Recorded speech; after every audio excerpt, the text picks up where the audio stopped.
अंतर्राष्ट्रीय आपराधिक न्यायालय यानी कि आईसीसी इजराइल के प्रधानमंत्री बेंजामिन नेतन्याहू और रक्षा मंत्री याव गैलेंट के खिलाफ गिरफ्तारी वारंट जारी करने की तैयारी में है।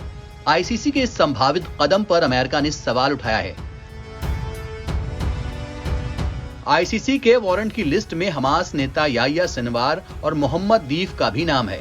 हमास और इजरायली नेताओं को एक साथ रखने पर अमेरिका भड़क गया है।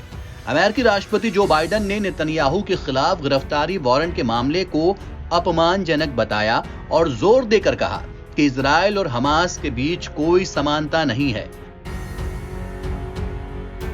अमेरिका की यह प्रतिक्रिया तब आई है जब एक दिन पहले हमास और फिलिस्तीन के मददगार ईरान के राष्ट्रपति इब्राहिम रईसी ने हेलीकॉप्टर दुर्घटना में जान गंवा दी है। अमेरिकी राष्ट्रपति ने कहा, हम इजरायल की सुरक्षा के लिए खतरों के खिलाफ उसके साथ खड़े हैं। इसके पहले आईसीसी के मुख्य अभियोजक करीम खान ने सीएनएन को बताया था कि अदालत में गाजा में हमले के दौरान युद्ध अपराध और मानवता के खिलाफ अपराध के आरोप में इजरायली प्रधानमंत्री बेंजामिन नेतन्याहू के लिए गिरफ्तारी की मांग कर रही है। उन्होंने इजरायल पर 7 अक्टूबर के हमले के लिए हमास नेता याह्या सिनवार के लिए भी ऐसे ही वारंट की बात कही। अमेरिका ने टेलीविजन इंटरव्यू पर गिरफ्तारी वारंट को लेकर भी सवाल उठाए। अमेरिकी विदेश विभाग के प्रवक्ता मैथ्यू मिलर ने कहा कि अभियोक्ता द्वारा सार्वजनिक दस्तावेज के बजाय टेलीविजन पर प्रारंभिक गिरफ्तारी की घोषणा करना एक असामान्य बात है। विदेश मंत्री ब्लिंकन ने बताया कि इजरायल अभियोजक के साथ सहयोग करने के लिए तैयार था।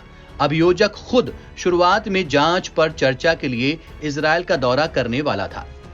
ब्लिंकन ने आगे बताया कि आईसीसी के कर्मचारियों की यात्रा के समन्वय के लिए अभियोजक को आज यानी कि सोमवार को इजरायल पहुंचना था, लेकिन इजरायल को बताया गया कि वो नहीं पहुंच रहे हैं। ये लगभग उसी समय हुआ जब अभियोजक आरोपों की घोषणा के लिए टीवी पर जा रहे थे।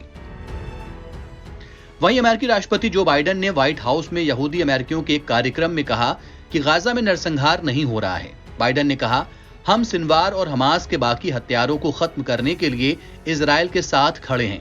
हम हमास को हराना चाहते हैं और हम ऐसा करने के लिए इजरायल के साथ मिलकर काम करेंगे।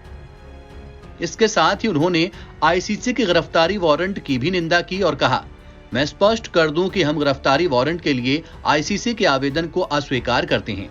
इजरायल और हमास के बीच कोई समानता नहीं है।